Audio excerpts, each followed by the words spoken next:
अस्सलाम वालेकुम नाज़रीन, ਤੁਸੀਂ ਦੇਖਦੇ ਪਏ ਹੋ ਡਿਵੀਜ਼ਨ ਸਾਹੀਵਾਲ ਨਿਊਜ਼ ਪ੍ਰੋਗਰਾਮ ਨਿਆਬ ਹੀਰੇ ਦੀ ਪਹਿਚਾਣ ਦੇ ਨਾਲ ਮੈਂ ਹਾਂ ਅਹਿਮਦ ਹਸਨ ਤੇ ਅੱਜ ਮੇਰੇ ਨਾਲ ਮੌਜੂਦ ਨੇ ਮੁਹੰਮਦ ਅਰਫਾਨ ਮੁਗਲ ਸਾਹਿਬ। ਆइए ਇਹਨਾਂ ਦੇ ਨਾਲ ਗੱਲਬਾਤ ਕਰਨੇ ਆ। अस्सलाम वालेकुम। वालेकुम अस्सलाम वरहमतुल्लाह। अरफान भाई की हाल चाल ने? ठीक ठाक जी, शुक्र अल्हम्दुलिल्लाह जी, अल्लाह दी मेहरबानी सरकार, शुक्र। ਅੱਛਾ, ਬਹੁਤ ਸ਼ੁਕਰੀਆ ਕਿ ਤੁਸੀਂ ਅੱਜ ਸਾਨੂੰ ਟਾਈਮ ਦਿੱਤਾ, ਬਲਕਿ ਅਸੀਂ ਤੁਹਾਡੇ ਕੋਲ ਇੱਕ ਅਚਾਨਕ ਸਰਪ੍ਰਾਈਜ਼ ਦੇ ਤੌਰ ਤੇ ਹੀ ਆਏ। ਟਿਕਟੌਕ ਤੇ ਤੁਹਾਡੀ ਵਾਇਰਲ ਵੀਡੀਓ ਦੇਖੀ ਤੇ ਜਿਹਨੂੰ ਦੇਖ ਕੇ ਅਸੀਂ ਤੁਹਾਡੇ ਕੋਲ ਆਏ ਤੇ ਤੁਹਾਡੀ ਮੁਹੱਬਤ ਹੈ ਕਿ ਤੁਸੀਂ ਅੱਜ ਸਾਨੂੰ ਟਾਈਮ ਦਿੱਤਾ। जी बहुत मेहरबानी जी, बहुत बहुत शुक्रिया। मैं नहायत मशकूर हाँ। तुसी एक वर्कर नूं इन्नी क इज्जत बख्शी कि तुसी मैनू वेख के मेरे घर तक पहुंचे और मेरे नाल मुलाकात दा शरफ बख्शिया जी। मैनू भी तुसी शुक्रिया दा मौका दिता कि मैनू कोई ऐसा बंदा जिन्हें उजागर करना है या मैनू थोड़ा जा एक स्टैप ऊपर ले जाने वास्ते कोशिश कर रहा जेड़ा, मैं नहायत मशकूर हाँ जी तुहाडा। ਅੱਛਾ, ਕਦੋਂ ਤੋਂ ਤੁਸੀਂ ਗਾਣਾ ਗਾ ਰਹੇ ਜੀ? जी मैं बचपन दे विच जी जदों स्कूल पढ़दे सी उदों कुछ स्कूल दे विच दुआ कवाउंदे हुंदे सी लप्पे हाथी। उस तो बाद मेरे वालिद साहब हीर वारिस शाह और मियाँ मुहम्मद बख्श दे कलाम पढ़दे हुंदे सी जी किताबां। उन्हां दे कोल बैठियां बैठियां सुणदियां सुणदियां कुछ शौक पैदा हो गया जी। फिर मस्जिद दे विच नात पढ़नी।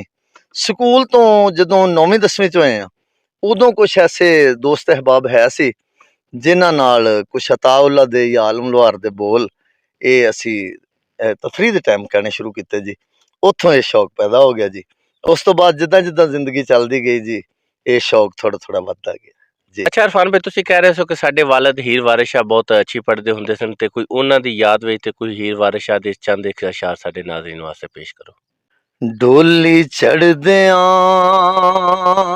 मारियां हीर चिकां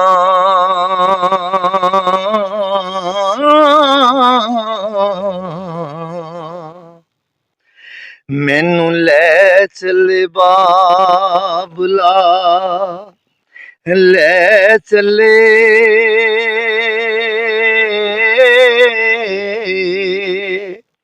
हे वे मैनू रख ले अज दी रात बाबल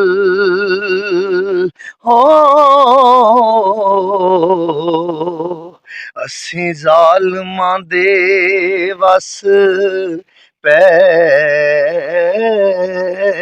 चले वे ते मेरा आखिया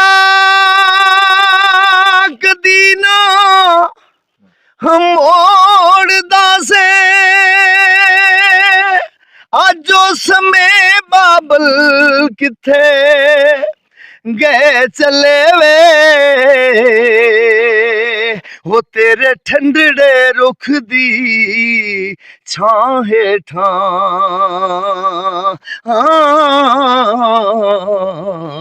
घड़ी वांग मुसाफरां बै चले वे।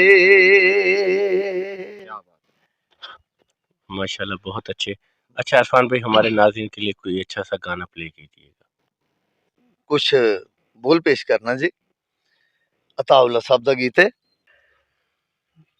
दुखी करके टुर गया है वल हाल भी ना चाया, दुखी करके टुर गया है वल हाल भी ना चाया, तेरे बाद रब गवाह है, तेरे बाद रब गवाह है, एक पल नी चैन आया, दुखी करके टुर गया है वल हाल भी ना चाया, वल हाल भी ना चाया।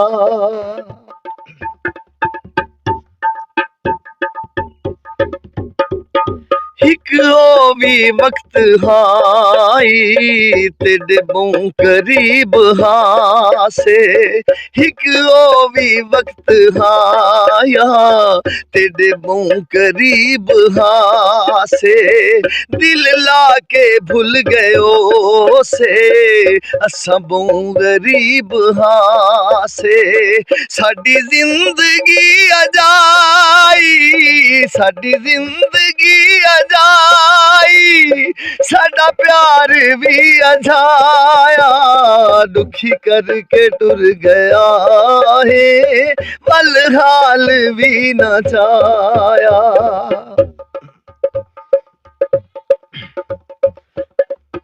दिल ते विछोड़िया दा बहु भार थी गया है दिल ते विछोड़िया दा बहु भार थी गया है मंजूर जिंदगी तू बेजार थी गया है कल साडा मान हावी कल साडा मान हावी अज थी गयो पराया दुखी करके टुर गया है वल हाल भी न चाया तेरे बाद रब गवाह है तेरे बाद रब गवाह है एक पल नी चैन आया दुखी करके टुर गया है वल हाल भी न चाया। जी बिल्कुल, आज मेरे साथ नायब हीरा मोहम्मद अरफान मिर्ज़ा साहब मौजूद थे। कहते हैं कि साहिवाल की मिट्टी बहुत ज़रख़ीज़ है। अगले प्रोग्राम तक दीजिए इजाज़त, देखते रहिए डिवीज़न साहिवाल न्यूज़। अल्लाह हाफ़िज़।